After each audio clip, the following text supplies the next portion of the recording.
This is Brice Hancock from Mile High Continuing Care and Mile High Sober Living, and Lindsay Brady from Sober Hustle. Hi, Lindsay. Hey, Brice. Thanks for having me. Sure. So we're going to talk about being in recovery in a pandemic. How are you doing? I'm still sober. Yeah, I'm still that's good. Have you done any of the online meetings? So I started online meetings this week, and oh my God, how much fun are they? They really are. I shared my home group's online meeting, the Zoom information on my Instagram page, sober_hustle, and we've had people joining from the UK, wow, and Ireland. So it's been really cool to see how the fellowship in like times of a pandemic kind of found this unique way to connect with people that we might not have otherwise. Agreed. You know, and it's funny because I was not against it, but reluctant, I think. And then, so I waited, I don't know, and I usually go to a few meetings a week, but I waited probably 5 days and logged in and heard hope. I heard the conversation that I need to hear about alcoholism and being in recovery. I heard people talk about, you know, the steps and share their experience. And it was good, you know, it felt good. And so I've been doing it every night. I did like 3 yesterday because I'm just here. I just turn it on. Yeah. You don't even have to log in. You can just like have no camera. Yeah. I'm out doing push-ups. Are you doing the challenge? What? No, I'm just doing push-ups. Well, there's the challenge. I guess there's a push-up challenge going on where you're supposed to carve out time to do 100 push-ups a day. So whether you want to do that like in batches of 10 or 20 or all at once, it's the that's all. Yeah, the push-up. I've been doing 200 a day. Every other day. Every other day. So you know what? You're equating to the 100 push-up challenge a day. I'll take it. Yeah. So, you know, one thing about being in recovery is that, well, you know, being an active addiction, like we're no stranger to isolation. I remember I lived in a basement apartment, probably 125, 150 square feet for 3 years in Capitol Hill. And I only went out to buy beer. Yeah. I had no friends. I have way more going on now, and I'm forced, you know, kind of forced into isolation, right? So people in recovery, like people from active addiction are used to isolation. We're used to isolation, but on that side of, you know, like kind of on the flip side of that, and last week I was not good about getting to online meetings, and, you know, I was a little timid to go out and attend in-person meetings. And for me, Brice, it felt like I was in the middle of a relapse, and it played a real like mental game on me to just kind of think like, no, you're not in a relapse. You're in the middle of a pandemic, but this cannot continue if you're to stay sober throughout this whole thing. So this week was really like, let's find those online meetings, carve out time in the middle of my day to attend 1, 2, maybe 1 in the evening because I'm just sitting around. So yeah. It's like figuring out how much of the fear is real and how much of it is, you know, made up and spread on social media. Like I know people that are on Facebook all day are freaking out. And like my father watches the news a lot, and he was kind of freaking out. And the trick is to get away from that stuff, right? You have to unplug from that. And so last week I had the news on, you know, 8-10 hours a day, like running out to the store, stocking up on food, filling up my gas tank because I thought gas was going to run out because the media was painting this picture of like end times kind of apocalyptic crash. Yeah. And I live alone. No one's going to come take care of me. So it was like, fill up the gas tank, go get as much food as you can. I did get toilet paper, you know, and like hunker down. And I was in a lot of fear for a lot of the week. Yeah. You know, I was in fear. We have, you know, like our sober living company has close to 90 beds, and we've had to like use a lot of there's a lot of rules coming down from NAR, which is the National Association of Recovery Residences. We got to make sure everyone's safe. We're using lots of sanitizer. We had to stop outside meetings. We have to keep everybody to groups of 10 or less. And so we're doing all that, right? So that was a kind of a little bit of fear. But the people in the houses, the clients and the house managers are like rock stars. It was inspiring to me that they weren't scared, so I didn't have to be scared either for them. Before we jumped on here and leading up to this conversation, I was out on a run and I thought to myself, I wonder how this impacts the sober living community. How do you manage your houses and the people that live in there and keep them safe? And, how does that work? Well, we have, I've got enough properties that I have a whole separate property for quarantine. And I haven't needed it because nobody's gotten sick. Because as soon as the whole thing started, we stopped going to the gym. We stopped doing outside meetings. We adjusted. We shifted. We created in-house meetings and, just rules and regulations. And the trick is to keep them entertained. Just keep everybody entertained and make sure everybody's fed. And they are. We're very resourceful people, and we've gotten everything we need, and they're fairly entertained. And so, it's good. Everything's going well. And we have, we're kind of lucky. We have a program to deal with these things. Yeah. I joked around with some of the women I'm connected with on Instagram and through Facebook, and we have said, how lucky are we that we have a program that gives us the tools and the resources to be able to handle life situations, people that don't have a program and that don't have a laid out processes for, right. Taking accountability, connecting with people, keeping your expectations low so that serenity is high. We really are fortunate that our program, it, helps us stay sober, but what it really does is it gives us a program for living. Yeah, for sure. My last meeting was one and a half weeks ago, 10 days ago. And there was somebody freaking out because of all the toilet paper, stockpiling and ridiculousness. And somebody else shared and said, nothing's changed. All my needs are met through service to others. All my needs, right? And I was like, I'm going to be okay. I'm going to be okay, right? And I've been okay ever since. I've been okay the whole time. I haven't lost it. I really haven't freaked out. We still get to work because we're a essential business. Perfect. And I work with people like you, like me in recovery, and I love them and I like them. And so it's been awesome. Good. Yeah. I loved what you shared with when I can be of service. And for me, that's the key of getting outside of this little maze of a rat trap that tricks me into fear and tricks me into, catastrophizing. When I get out of that and I do it through service work or, volunteering to chair some of these online meetings or working on my blog, the fear subsides and that serenity kind of comes back. Now, I would be lying if I said I have been at, optimal levels of serenity this entire time this pandemic has, been underway. That'd be a lie. It fluctuates. It goes up and down. And you know what? Whenever it's down, I can look back in hindsight and say, I was living too much up here and not enough from here. Yeah. So tell me about the, you're right. It's it's right. You're right. The whole thing is I'm what does it say? We meet calamity with serenity. And I can even practice gratitude when the rest of the world is kind of losing it, Right.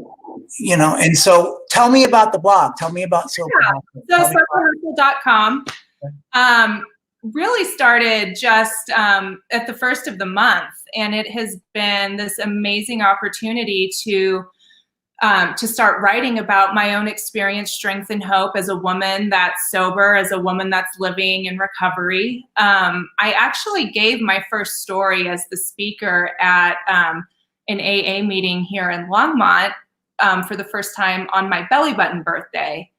And from that, it kind of blossomed into someone very near and dear to my heart, encouraging me to write my story because he had thought that the world would greatly benefit from this being shared. And a book at the time seemed really daunting. It just, seemed like this big undertaking, and there would be a big period of time between maybe when I wrote it to when people would be able to read it. So I thought like a blog would be the perfect thing to just start with. And candidly, I haven't journaled too much in my recovery program. Honestly, it hurts my hand to write. I'm so used to being on a keyboard. So this has really proven to be just a fantastic outlet for me to kind of share what I have experienced, what I continue to go through, and what I hope to be able to still do as I continue on this, road of happy destiny. So, I write from experiences of, being social or being isolated, emotional health, just everything that you can think of. And I'm open to suggestions too on blog topics. So if any of your listeners have any ideas, I'm all ears. So. Yeah. So I remember when I was like 2 years sober, I was depressed, and I went through this period of like where I'm going to like say yes to everything. I'm going to try everything. I'm going to try to find my purpose. I wanted my purpose. Right. And I started this radio show, kind of like what this is, and that's not really even what I do. This isn't really even what I do, but I was trying new things and I enjoyed it. Right. And, I did it for like a year, and I just kind of followed the threads, and I ended up where I am now, Right. And so, yeah, I mean, it's cool. And like, that's how we're connected. People in recovery are connected through shared pain. Right. And that's how we get better. That's like the best product of a 12-step program, in my opinion, is hope. Is giving people like, the knowledge of, you're not the only one that feels this way. You're not the only one that has, had to walk through that door of the AA meeting for the first time. We have all been down in those trenches. And it's only another alcoholic or drug addict that can help another alcoholic or drug addict out of that hole, out of that pit of despair. And, I've had people reach out to me through the blog, through my Instagram page, asking for help. And I can't even tell you like how much that touches me, that I'm now in a position where I can be that hand that grabs, that, is able to be reached for. Sure. So I remember we talked, I think it was, I don't know, a few years ago, and you were just starting to get sober again. Yeah. So again, right before we jumped on the show, I was thinking, I started following you when I was court-ordered sober. And I hadn't fully conceded to the fact that, I might have a problem with drugs and alcohol. But, I had a point to prove to my former husband and a slew of other people that thought I had a drinking problem, that, I can stay sober for this court order. And I did it. But was I working a program? No, not even a little bit. So what happened was the day that was over, went and picked up my first drink, and it was as if no time had passed since I had been sober. That 18 months from when I had stopped drinking to when I picked up again, I picked up right where I left off. And that's when I reached out to you. I messaged you and said I had been sober for a year and a half. I started drinking again, and it's like 10 times worse than it ever was. Yeah. Yeah. No, that's what they say. There's always some like old timer to say, your disease is doing push-ups in the parking lot, right? Yeah. And mine certainly was. It was up and slapped me in the face, knocked me on my ass. Yeah. I started drinking again on July 28th of 2017. And I had checked myself into Harmony in Estes Park on August 30th of 2017, is how fast and hard my disease came roaring back. So, I mean, and it went to levels that, drinking in the morning, drinking on the way to work, everything that the old timers say, like, if you don't take this seriously, this disease will kill you. And in the back of my mind, yeah. I got it under control. Yeah. No. So people can kind of see through it and see where they're going. I couldn't. No. I had to hit bottom. I could not see. And the whole time it's like, I can control it, right? Like I can somehow muster the willpower. My guilt will redline and I'll be able to do it.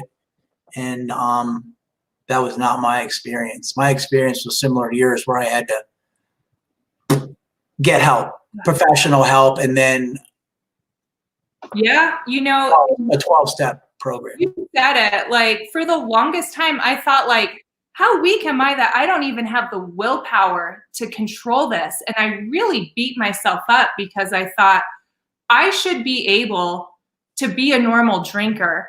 How do the rest of these people stop after one or two? And I can't. And it just never, like I had heard it was a disease, but at the same time, I think I was terrified at the fact that there was something different about me. There was something that did not process alcohol like normal people.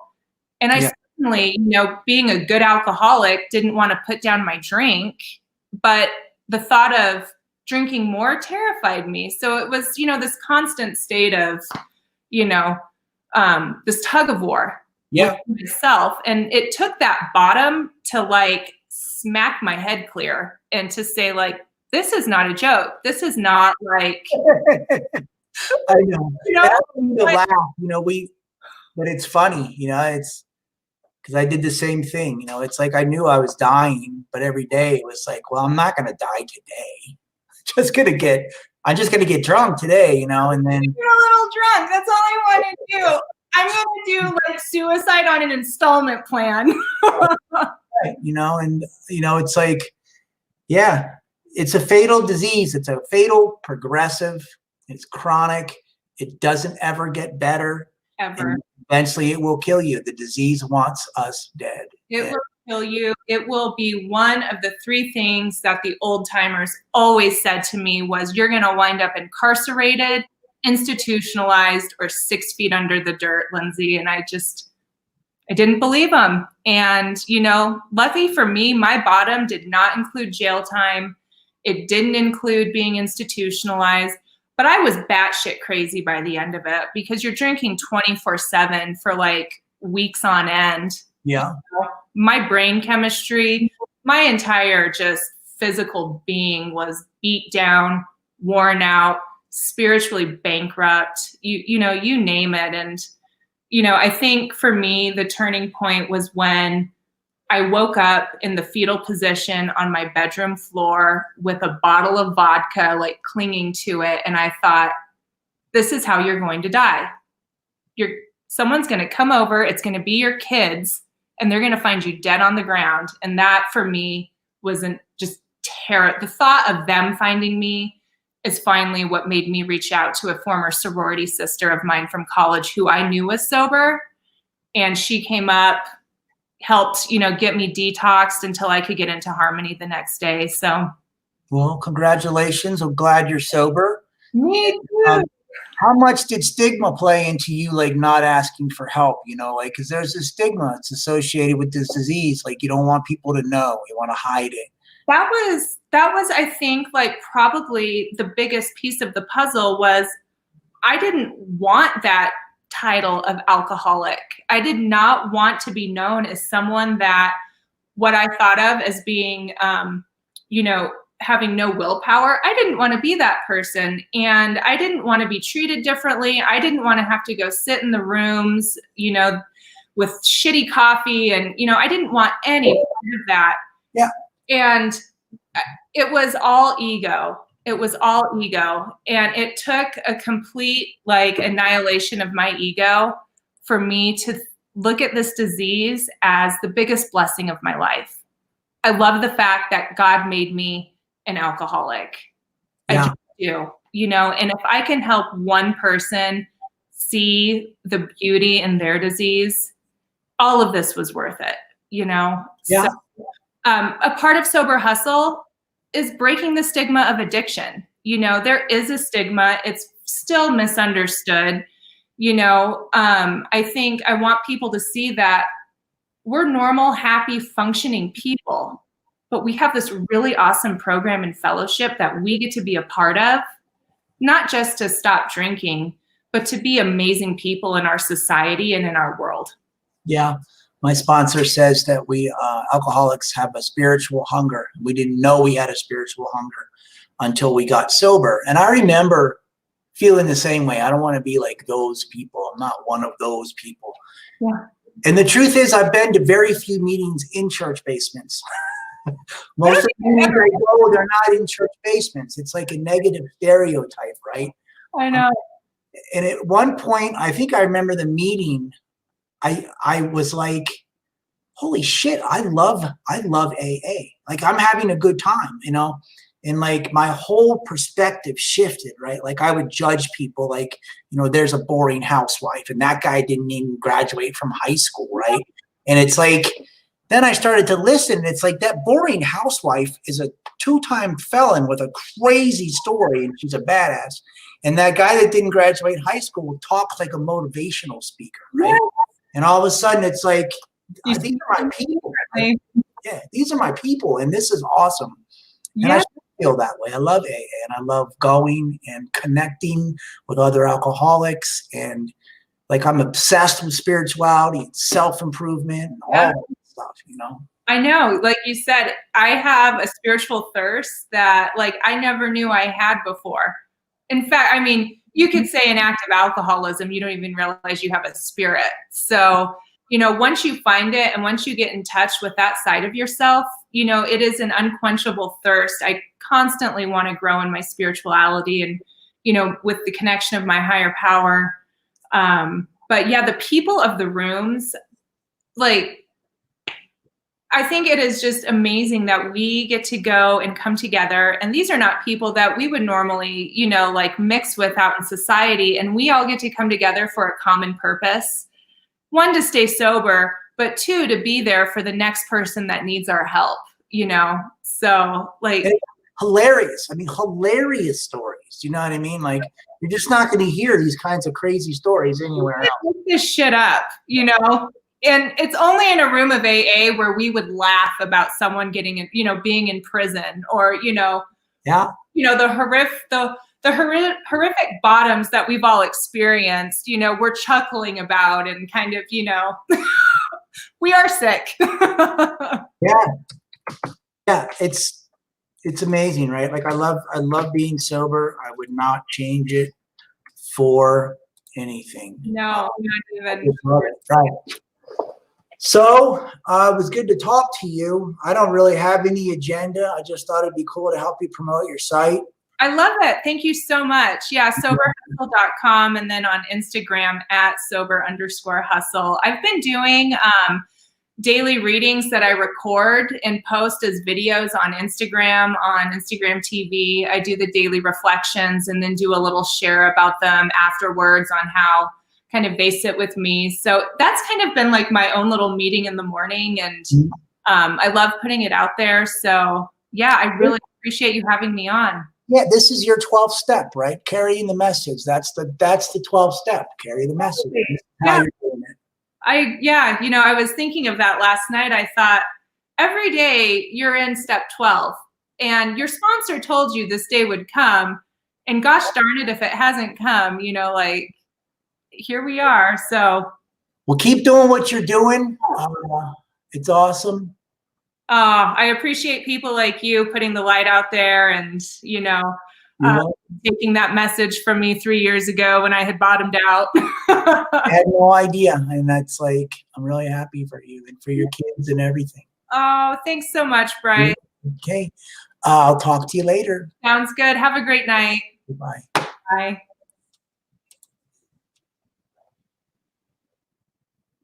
That's so good.